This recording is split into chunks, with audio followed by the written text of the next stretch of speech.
Welcome back, everyone. It's Charlie. There's a new report that Henry Cavill is up for a totally new role in the Marvel Universe that's not just his Cavalrine, his Wolverine variant coming back from Deadpool and Wolverine. He's been up for a bunch of Marvel roles in the past, so we'll break it all down. Anytime Henry Cavill's name comes up, he gets fan cast as every single Marvel character they plan on introducing in the next several years. If you're brand new to the channel, be sure to subscribe to get all the videos because this is just the beginning. They're getting ready to start filming Avengers Doomsday, so we'll start hearing more about what their plans are after Secret Wars pretty soon. We know it's going to be a heavy X-Men phase, but there's a lot of other stuff happening too, like this brand new TV series that he's supposedly up for. If you didn't see the news, supposedly Henry Cavill is currently up for a role on Marvel's new Nova series, of all things. If you didn't realize it, they are doing a Nova project. It's not a movie, it's a TV series, and it's about Richard Rider Nova. I was actually surprised. They didn't say whether or not he's in talks for the actual Richard Rider character, but based on the story that they're doing for the series, my assumption is that he'd be playing a different character. It sounds like their version of Richard Rider will be just a little bit younger, but we'll see. They haven't announced every single character for the series yet, but we did find out that they're using Annihilus as the main villain. Finally, James Gunn almost introduced him during Guardians of the Galaxy 3, and it sounds like they tried to introduce him during the Marvels movie at one point, and for the sequel, if they ever do make another Captain Marvel movie, but that was when they were planning on doing a trilogy of those movies, and who knows if they've abandoned that plan. They could have just completely canned that idea or shifted the Annihilus storyline in the MCU to Nova, which it sounds like they did, so I'm totally fine with that. Totally fine with Annihilus just being given to the Nova series. And I don't think Henry Cavill would be playing Annihilus either, who would be more of a creature effects-based villain. You don't really need to understand how TV shows or movies are made or be a genius or anything like that to realize that if they're going to cast Henry Cavill, someone like Henry Cavill, in a big Marvel movie or TV show, they're going to want to make sure that you can see his face the entire time so the casual audiences can point to the screen and say, oh my god, it's Henry Cavill, I gotta watch this show or this movie. They're not going to put him under a helmet or a mask or mess up his face or put him in a creature effects that totally hide him. And it doesn't sound like whatever he'd be doing would be a one-off cameo scene like the Cavalrine on Deadpool and Wolverine either, so if he'd be playing someone for a longer run and show up in other Marvel movies and other shows after Nova, it'd be more likely that it'd be a bigger character from the comics. Listen to the synopsis for the Nova series that they're doing, and based on that, let me know who you want him to play. So it's obviously about Richard Rider Nova, and Marvel had reached out to writers and asked them to pitch for a Nova TV show with Annihilus as the main villain, like I said. They also requested the story feel young and sexy, capturing the energy of 80s military movies. You can decide what you think that means. But at the time, the basic pitch for the series was a Starship Troopers type of story with Richard Rider in the Casper Van Dien arc as a sort of cocky young jerk who falls in love with Namorita from the comics, then joins the Nova Corps and gets assigned to a backwater outer rim-like planet. His planet winds up being one of the first ones caught in the Annihilation Wave as it begins to sweep across the MCU universe. They were pitching the Annihilation Wave as sort of like the Bugs in the Starship Troopers storyline, really leaning into the theme of how the Nova Corps uses propaganda to police the galaxy and recruit new members. So it was a bit of a darker spin on the Nova Corps, sort of the way that they treat the military during the Starship Troopers storyline.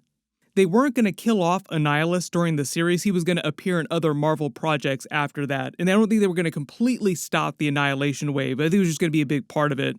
There have been a couple actors rumored for Richard Rider Nova in the past, like Ryan Gosling. I don't think that he's going to sign up for a Marvel TV series, and he's not too different from Henry Cavill's age, so if they're going with a younger version of Richard Rider, I don't think it'd be either one of them. There are people saying that Jonathan Bailey from Wicked was also up for Richard Rider. We'll see what winds up happening with that. It just sounds like they're going with a slightly younger version of the character because it's meant to be relatively fresh when the series starts, newer to the Nova Corps. But I think because this is meant to take place after the events of Avengers Infinity War and Avengers Endgame, when Thanos had absolutely wiped the Nova Corps to get the Power Stone at the beginning of Infinity War, I think this would be Richard Rider helping rebuild the Nova Corps.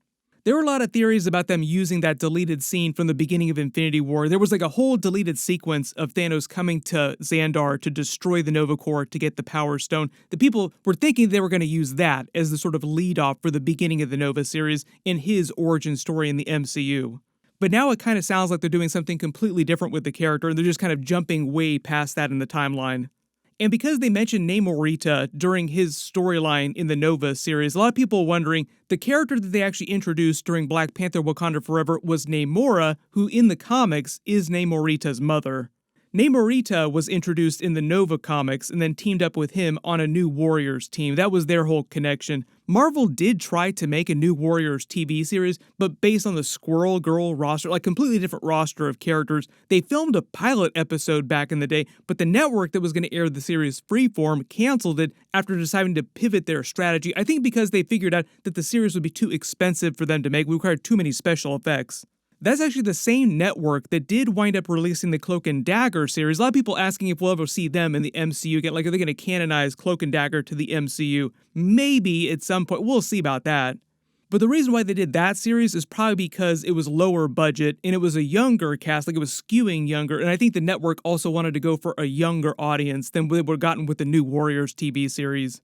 There are a couple deleted scenes from that New Warriors pilot that leaked out, but never the entire actual pilot episode. So if anybody did get a copy of that New Warriors TV pilot, let me know, for reasons. Henry Cavill is probably one of the busiest people in Hollywood right now. They just went full steam ahead with his Warhammer TV series and the movies that he's making for them. It's going to be a TV series first, and I think in success, they will do Warhammer movies, but that's going to be at Amazon.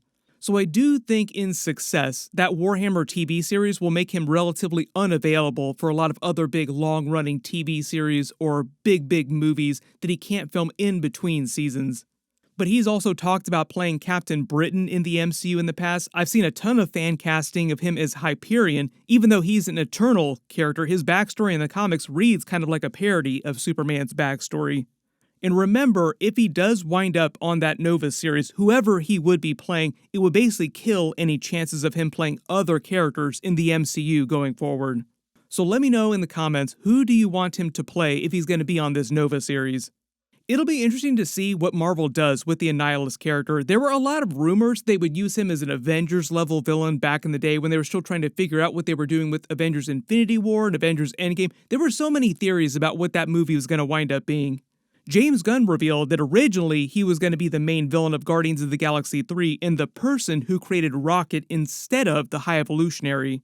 Annihilus was originally a Fantastic Four villain from the Negative Zone. They explored the Negative Zone during the 2015 Fantastic Four movie. It's meant to be kind of like an alternate dimension of pure antimatter energy. Annihilus is a bug-like creature who evolved accidentally from an insect, and a mutation gave him high intelligence. He gained the knowledge of the race that created him accidentally, and then acquires the cosmic control rod in the Negative Zone, which allows him to manipulate cosmic energy at a super high level, and he uses that to conquer that dimension. Reed Richards discovers the Negative Zone. The Fantastic Four start exploring it, running into him. Over the years, they defeat him multiple times. They even stole the cosmic control rod from him to heal Sue Richards one time. Victor, you have to listen. It's going to rip our dimension apart.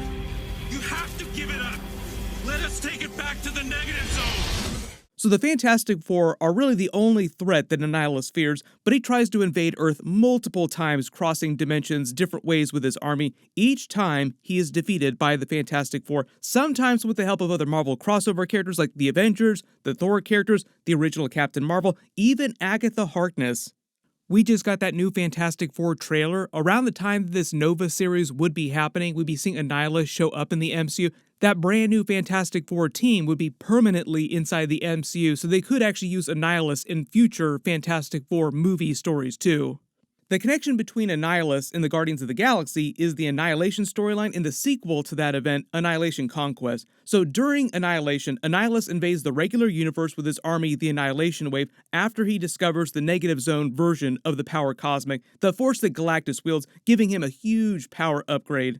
He tries to take out Galactus and capture all of his heralds like Terrax, the Silver Surfer, to take the Power Cosmic as his own. They wind up helping defeat Annihilus with the other crossover characters, like the other big characters, including Nova, Phyla-Vell Quasar, who does appear in this movie and joins the team for a while. Then by the events of the sequel, Annihilation Conquest, that Guardians of the Galaxy roster has come together as the version of the MCU team that we've seen in all the Guardians movies. By the end of all this, Adam Warlock, Phyla-Vell are both on the team as they are in Guardians of the Galaxy 3.